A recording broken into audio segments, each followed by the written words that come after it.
Hello everyone. Are you in that part of your career that you don't know what to do next? You just finished the dental school, you don't know if you should work as a general dentist, you don't know if you should specialize and how your life is going to be? Well, I'm Dani Mancuso, specialist endodontist and prosthodontist, and I'm going to share with you my life. Stay with me. I didn't finish my undergrad with a passion for endodontics. I liked endodontics. I was pretty okay with that, but I also liked other things. I wanted to be a general dentist. I started my search for a job.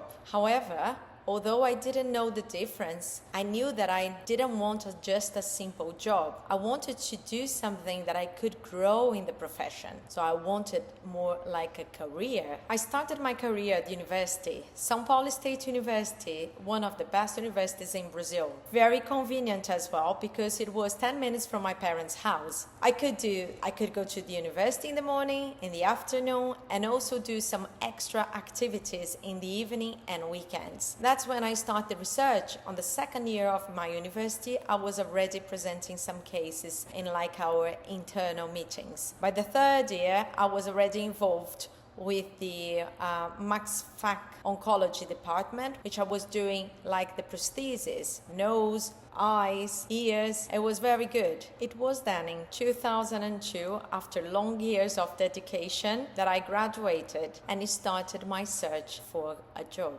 This was my first dental practice where I could enjoy myself as a general dentist. I had the university very close to me, and every case that I had, difficult case, I used to go to the university and ask for my professors if they could help me with those cases.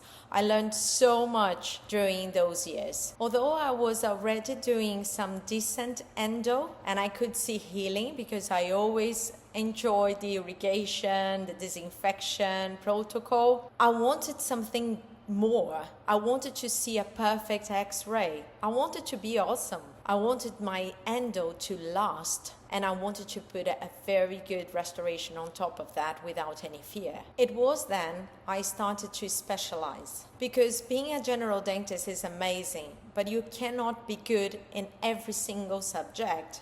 So that is the time. If you want to be good at something, this is the time.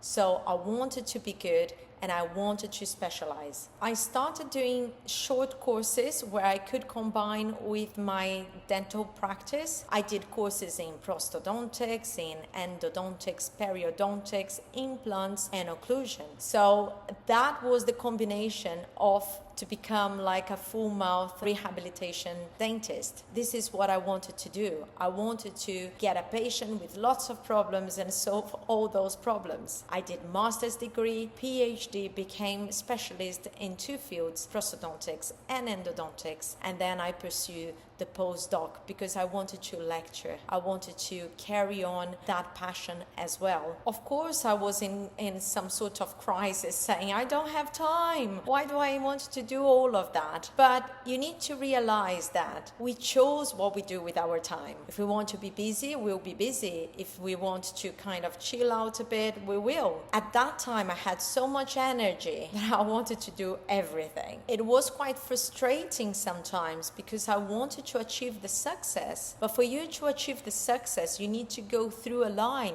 of difficulties, mistakes, obstacles, failures until you reach the success.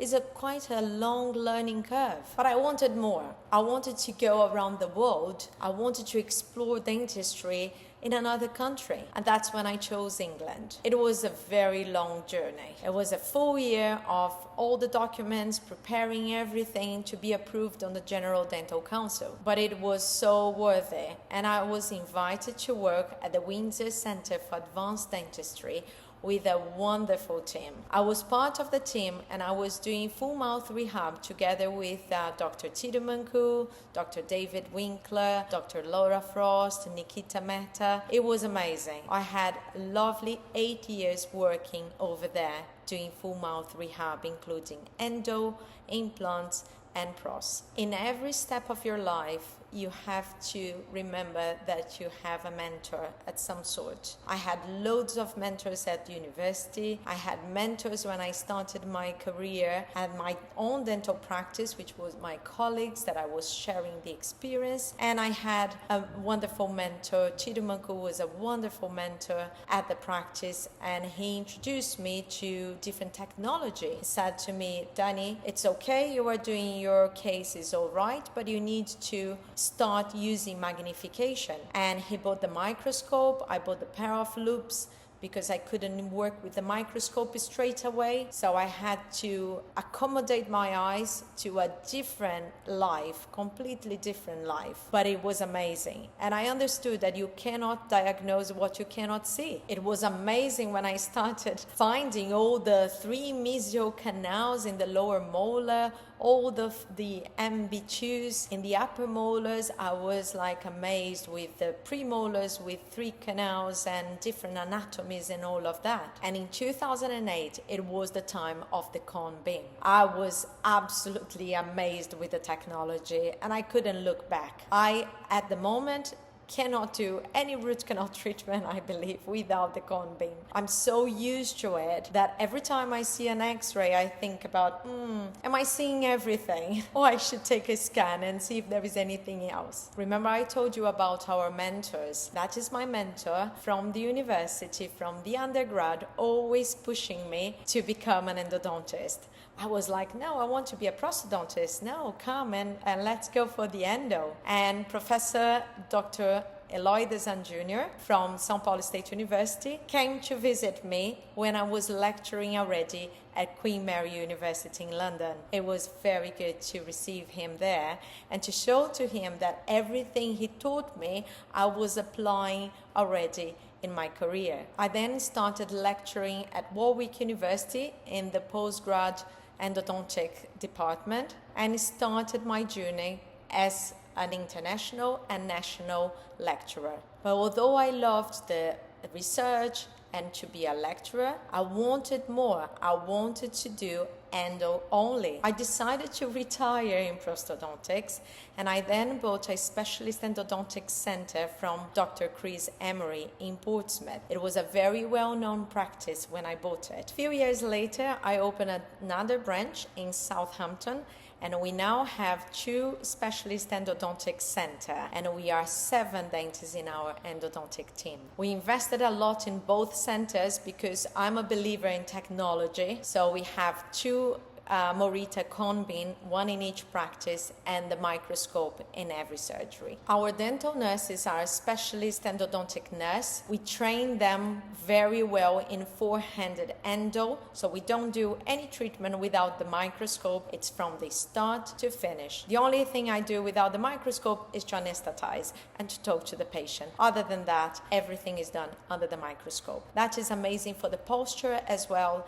It's very comfortable. I put my music on and there I stay and I relax. Now I started to get close to what I was hoping many years ago, to achieve the excellence. But you can't achieve the excellence if you don't go in the learning curve, if you don't push yourself to go through all the obstacles, all the failures, all the difficulties. You have to go over there. We opened our lecturing center, the Specialist Endodontic Center, where we can offer many courses like CBCT interpretation courses. We can invite other lecturers to come to the practice to lecture, and we also offer hands-on courses. We also have at the practice the one-to-one endodontic observation day, where we can receive a dentist to observe us working, all of our endodontic team, and then one special day, the mentorship program, where that same dentist can come and treat their patient inside of our facility with our team helping him and with me supervising. To say thank you to all of our referring dentists, we have several meetings with international speakers and myself as well, and it's a wonderful evening where we normally have at the Spinnaker Tower in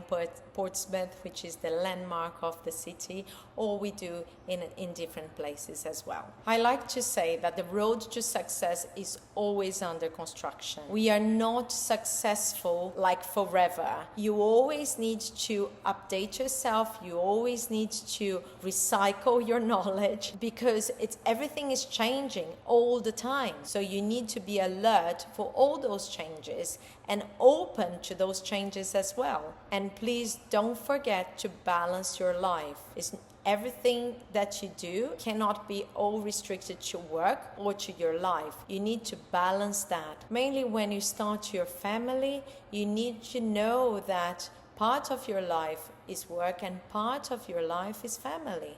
So you need to balance. And please remember that you are capable of amazing things. So don't give up and don't think that you don't have enough time. Just organize your life and create a path that you want to follow, and good luck. And remember that if you ever need any help at all, you know where to find me.